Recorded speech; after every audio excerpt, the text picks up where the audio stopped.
दिल्लीतील महाराष्ट्रीय संस्थांनी आंबेडकरांचा सत्कार केला. सत्काराला उत्तर देताना ते म्हणाले, महाराष्ट्रीय लोक इतर कोणापेक्षाही अधिक प्रामाणिक, राष्ट्राविषयी अधिक जागरूक आणि राष्ट्र कार्यासाठी अधिक त्याग करावयास सदैव तयार असतात. मध्यवर्ती मंत्रिमंडळात 2 महाराष्ट्रीय मंत्री आहेत आणि रिझर्व्ह बँकेचा प्रमुखही महाराष्ट्रीयच आहे. याविषयी मला अभिमान वाटतो. राजकारणात, विद्वत्तेत आणि त्यागात महाराष्ट्रीय आघाडीवर आहेत असे आणखी त्यांनी सांगितले. म्हणजे बाबासाहेबांनी म्हटलं की महाराष्ट्रामध्ये जी दिल्लीमध्ये महाराष्ट्रीय संस्थांनी जी आंबेडकरांचा सत्कार केला होता आणि त्या सत्काराला उत्तर देताना बाबासाहेब म्हणाले, महाराष्ट्रीय लोक इतर कोणापेक्षाही अधिक प्रामाणिक. म्हणजे महाराष्ट्रातल्या लोकांच्या मनामध्ये काय आहे, एक विश्वास आहे. ती लोक प्रामाणिक आहेत, कुठल्याही प्रकारचा कोणाचा विश्वासघात काही करत नाहीत. राष्ट्राविषयी अधिक जागरूक आणि राष्ट्र कार्यासाठी अधिक त्याग करावयास सदैव तयार असतात. म्हणजे या देशाच्या हिताची कामं जी आहेत, या देशाचं हित साधण्याचं काम ही महाराष्ट्रीय लोक करतात. परंतु कधी गद्दारीचा किंवा कधी गद्दारीपणा करत नाहीत. त्यांच्या मनामध्ये कुठल्याही प्रकारे जर विचार केला तर महाराष्ट्राबद्दलची सदैव भावना असते.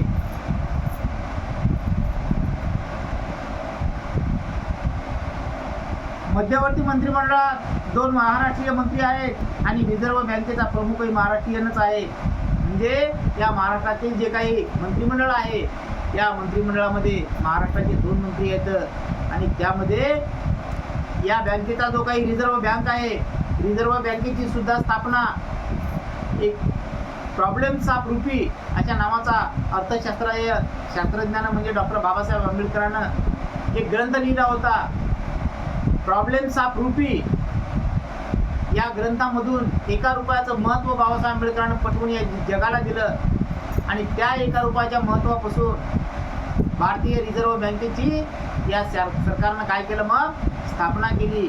रुपयाचं महत्त्व बाबासाहेब आंबेडकरांनं या न्यूयॉर्क या देशामधून अर्थशास्त्राची पदवी घेऊन या भारतामध्ये जेव्हा परत आले तेव्हा प्रॉब्लेम्स ऑफ रूपी या ग्रंथाचं प्रबंध लिहून बाबासाहेब आंबेडकरांनी पारितोषिक कमावलं होतं आणि त्या ग्रंथाच्या आधारावर या भारतानं काय केलं, रिझर्व्ह बँकेची स्थापना केली. राजकारणात, विद्वत्तेत आणि त्यागात महाराष्ट्रीय आघाडीवर आहेत असे आणखी त्यांनी सांगितले. म्हणजे हा महाराष्ट्र देश जो आहे, हा महाराष्ट्र देश जणू काही राजकारणात, विद्वत ज्ञानात, हर अनेक गोष्टीमध्ये महाराष्ट्र देश कसा आहे, आघाडीवर आहे. आंबेडकरांनी आता कीर्तीचे गौरी शंकर गाठले होते. त्यांची जयंती सर्व भारतभर मोठ्या प्रमाणात साजरी व्हावी हे साहजिकच होते. जयंतीच्या समारंभात न्यायमूर्ती मोहम्मद अली करीम छांगलासारख्या मुंबईच्या वरिष्ठ न्यायालयाच्या मुख्य न्यायाधीशांनी भाग घेतला. म्हणजे बाबासाहेब आंबेडकरांची, मग बाबासाहेब आंबेडकरांना एखाद्या गौरी शंकराचं रूप धारण झालं. बाबासाहेब आंबेडकर अतिशय मोठ्या शिखरावर जाऊन पोहोचले, अतिशय ज्ञानिवंत झाले, ज्ञानाचा आगर झाले, ज्ञानाचा महापुरुष झाले आणि त्यामुळं मग बाबासाहेब आंबेडकरांच्या जयंतीचे समारंभ जागोजागी, नगरोनगरी, शहरोशहरी, खेडोपाडी होऊ लागले. आणि त्या बाबासाहेब आंबेडकरांच्या जयंती महोत्सवाचं न्यायमूर्ती मोहम्मद अली करीम त्या छांगलासारख्या मुंबईच्या वरिष्ठ न्यायालयाच्या मुख्य न्यायाधीशांनी सुद्धा भाग घेतला. म्हणजे जो या उच्च न्यायालयाचा जो न्यायाधीश होता, न्यायदाता होता, न्यायदानाचं काम करणारा न्यायाधीश होता, प्रमुख होता, या न्यायाधीशा प्रमुखांनी सुद्धा बाबासाहेब आंबेडकरांच्या जयंतीमध्ये काय घेतला, भाग घेतला. मुंबईतील नायगाव येथील जयंतीच्या सभेत बोलताना ते लोकप्रिय आणि नामांकित न्यायमूर्ती म्हणाले, आपणास लाभलेले नवीन हक्क भोगीत असताना प्रत्येक भारतीय नागरिक आंबेडकरांची कृतज्ञतेने आठवण करील. म्हणजे त्या न्यायाधीशानं सांगितलं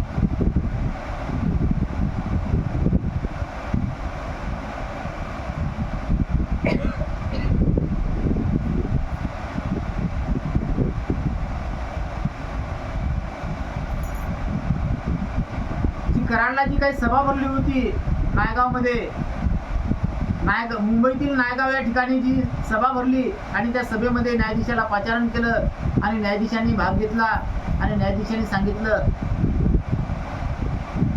की आपणास लाभलेले नवीन हक्क भोगीत असताना प्रत्येक भारतीय नागरिक आंबेडकरांची कृतज्ञतेने आठवण करील.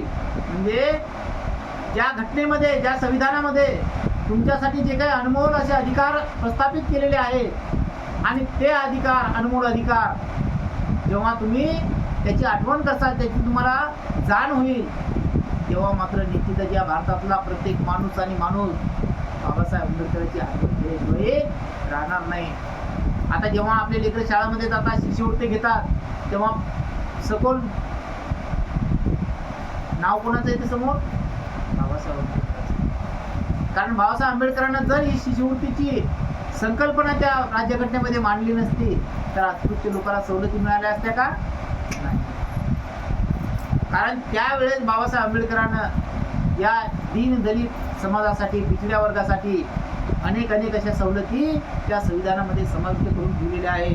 त्यामुळं आज कुठलेही सरकार असो, ते म्हणतात ना, सत्ता कुणाची असो, परंतु संविधान मात्र आमच्या बापाचा आहे. सत्ता कुणाची असो पण कायदा भीमाचा आहे. म्हणजे अशा पद्धतीनं जर कायदा, जर सत्ता आपली असती आणि कायदा जर मनूचा असता तर सत्ता असून काही फायदा होत नव्हता. म्हणून आता मनुवाद्याची जरी सत्ता आहे तरी पण त्या मनुवाद्याला खाली मान घालून, डोळ्याचा चष्मा लावून, तरी पण त्याला त्या कायद्यानुसार चालावं लागतं. त्या कायद्यामध्ये कुठल्याच प्रकारचे बदल करण्याचा अधिकार या इतरत्र जातीवादी लोकांना नाही आहे. म्हणून भारताचा कारभार बाबासाहेब आंबेडकरांनी लिहिलेल्या संविधानानुसार चालतो आहे. मी या समारंभात उपस्थित राहिलो त्याचे कारण आंबेडकर हे केवळ दलित समाजाचे नेते नसून सर्व राष्ट्रांचे एक नेते आहेत असे मी मानतो. की होय, म्हणजे तो न्यायाधीश काय म्हणतो की आज ही बाबासाहेब आंबेडकरांची जी या नायगावामध्ये जयंती महोत्सव साजरा होत आहे आणि त्यांचा जो सत्कार या ठिकाणी होत आहे, तर त्यांच्या सत्काराच्या कार्यक्रमासाठी मी या ठिकाणी उपस्थित का आहे, तर बाबासाहेब आंबेडकर हे एकट्या कुठल्या समाजाचे नेते नाहीत.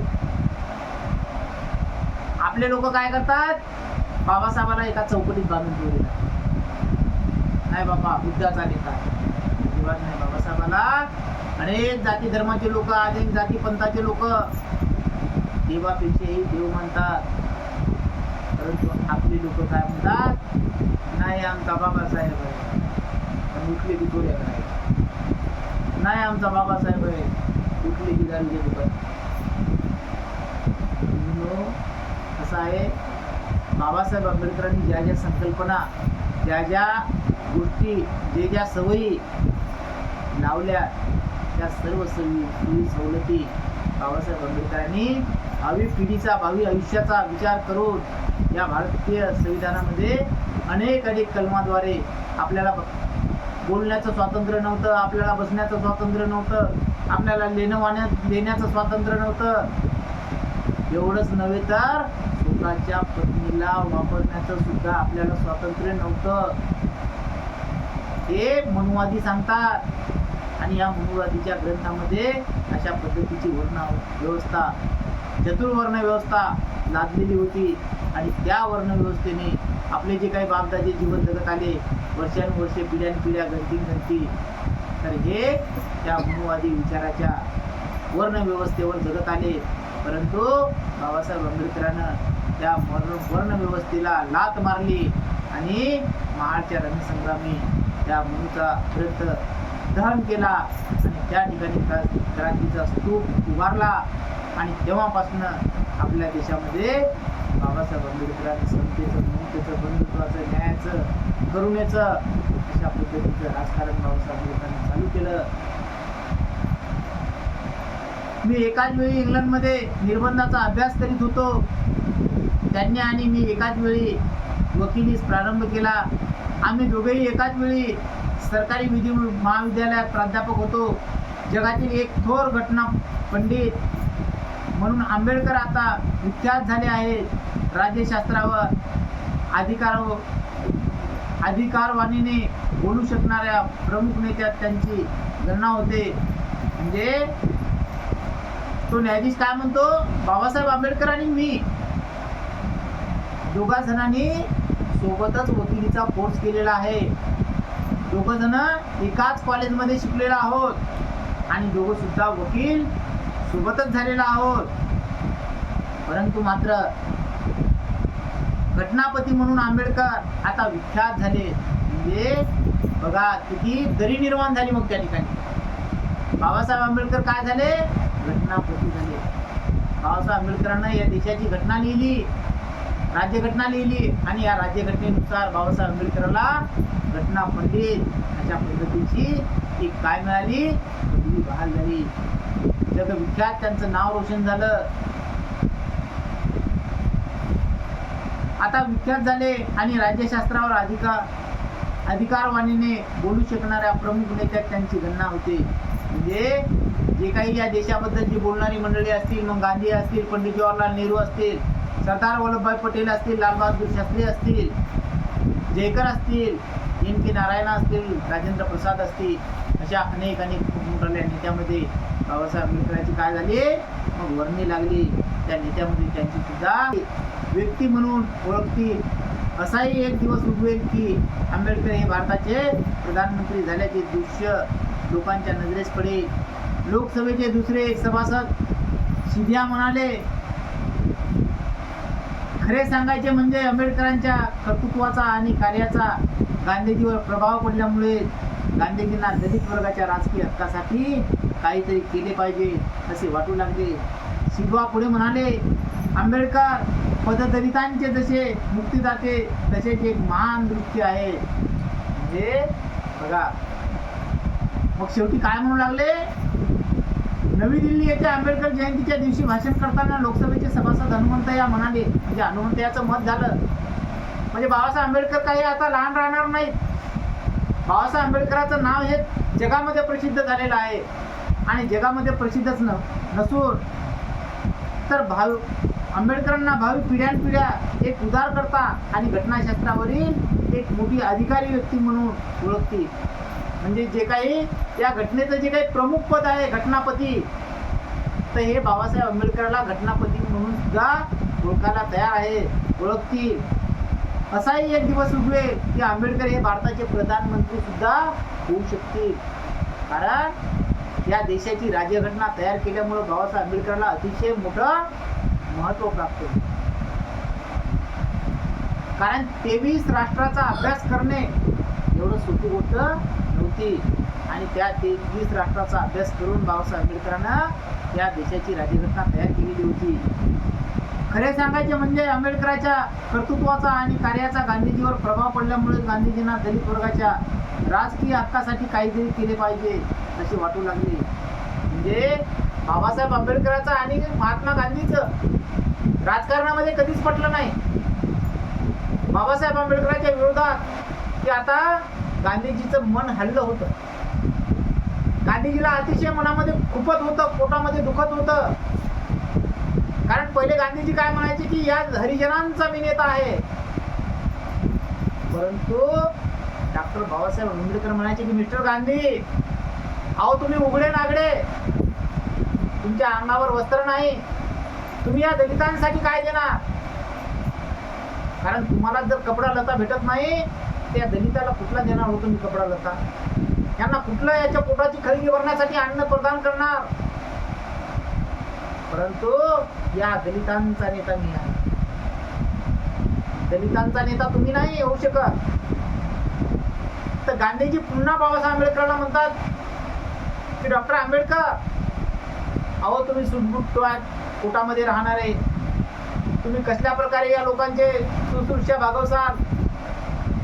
मी भीक मागेन, हातोनात प्रत्येक जागोजागी यात्रा काढीन, परंतु या दीनदलित लोकांना मी काय करेन, त्यांच्या पोटाची खळगी भरण्यासाठी, त्यांचं उदरपोषण करण्यासाठी त्यांना मी पैसा अडका बोलवी. परंतु बाबासाहेब आंबेडकर म्हणतात की मिस्टर गांधी, तुम्ही उघडे नागडे अशाच पद्धतीने राहावं, परंतु माझ्या समाजाला, माझ्या दलित वर्गाला, पिछड्या वर्गाला तुम्ही काही देऊ शकणार नाही.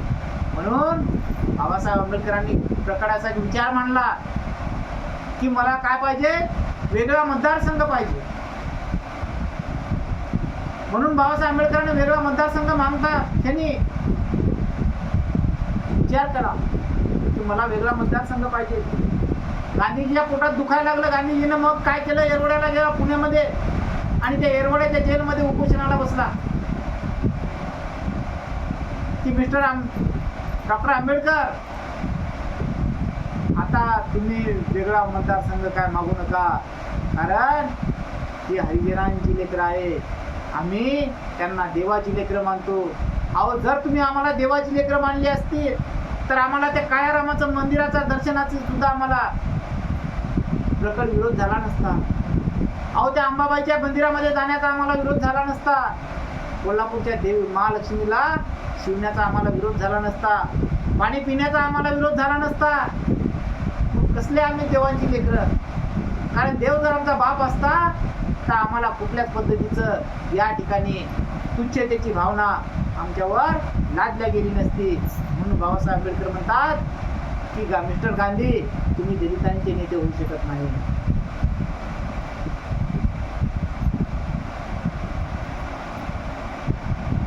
काहीतरी केले पाहिजे असे वाटू लागले. सिधवा पुढे म्हणाले, आंबेडकर दलितांचे असे मुक्तिदाते तसेच एक महान द्रष्टे आहेत. म्हणजे त्या साध्वीला समजलं, सिधवा म्हणू लागला की बाबासाहेब आंबेडकर अतिशय प्रखर मोठे नेते आहेत. ते एवढंच नव्हे तर एक महान द्रष्टे सुद्धा आहेत. कारण त्यांचा जो काही या दीनदलिताबद्दलचा जो दृष्टिकोन आहे हा लांब दृष्टिकोन आहे. ते कधीच आपल्या पिछड्या वर्गाला, जाती धर्माच्या लोकांना जवळ काही बघत नाहीत. त्यांनी अनेक गोष्टीचा विचार करून समोरासमोर जाण्याचा विचार केला. आंबेडकरांनी मूर्ती भजनांचे कार्य पुन्हा सुरू केले. बुद्ध जयंतीच्या वेळी नवी दिल्ली येथे एका सभेत बोलताना त्यांनी हिंदूचे देव आणि दैवते यावर मोठा हल्ला चढविला. ते म्हणाले, बौद्ध धर्म नीतीवर अधिष्ठित आहे, तसेच बुद्ध हा मार्गदाता आहे. उलट पक्षी श्रीकृष्ण म्हणतो, मी देवताचा देव आहे. ख्रिस्ताने सांगितले, मी देवाचा पुत्र आहे. तर मोहम्मद पैगंबराने सांगितले, मी देवाचा प्रेषित आहे. बुद्धाखेरीज सर्व धर्म संस्थापकांनी आपण मोक्षदाते आहोत ही भूमिका घेतली आणि स्वतः खलनाती आहोत अशी ग्वाही दिली. उलट पक्षी बुद्धाने आपल्याकडे मार्गदर्शकाची भूमिका पत्करली. बुद्धाचा धर्म म्हणजे नीती. बघा, इथं आंबेडकरांनी काय केलं, मूर्ती भजनाचे कार्य मग पुन्हा चालू केलं की चला आपण याच्यामध्ये रमलो गेलो पाहिजेत, आपण याच्यामध्ये पुन्हा शिरलो पाहिजे. मग बुद्ध जयंतीच्या वेळी नवी दिल्ली येथे एका सभेत बोलताना त्यांनी हिंदूचे देव आणि दैवते यावर मोठा हल्ला चढविला. ते म्हणाले, बाबासाहेब आंबेडकरांना मग पुन्हा त्या दिल्लीच्या सभेत एक प्रकट अशी सभा भरवली आणि त्या सभेमध्ये विषय घेतला. म्हणजे बुद्ध जयंतीच्या वेळी त्या सभेत विषय घेतला की हिंदूचे देव आणि दैवते यावर मोठा हल्ला. ते म्हणाले, बौद्ध धर्म नीतीवर अधिष्ठित आहे, तसेच बुद्ध हा मार्गदत्ता आहे. मग उलट पक्षी श्रीकृष्ण काय म्हणतात, म्हणजे बाबासाहेबांच्या विरोधात आणि त्या तथागताच्या विरोधात श्रीकृष्ण म्हणतो, मी देवाचा देव आहे. श्रीकृष्ण म्हणतो की मी देवाचा देव आहे. ख्रिस्त म्हणतो की मी स्वतः देव आहे, मी तर देवाचा एक पुत्रच आहे. आणि मोहम्मद पैगंबर म्हणतात की मी देवाचा एक प्रेषित आहे, देवाला मानणार आहे, देवाची पूजा अर्चा करणारा एक आहे. बुद्धाखेरीज सर्व धर्म संस्थापकांनी आपण मोक्षदाते आहोत ही भूमिका घेतली आणि स्वतः खलनातील आहोत अशी ग्वाही दिली. उलट पक्षी बुद्धाने आपल्याकडे मार्गदर्शकाची भूमिका पत्कारली. बुद्धाचा धर्म म्हणजेच नीती. कारण बुद्धाने सांगितलं की मी देव ईश्वर नाही, मी मोक्षदाता नाही, मी एक काय आहे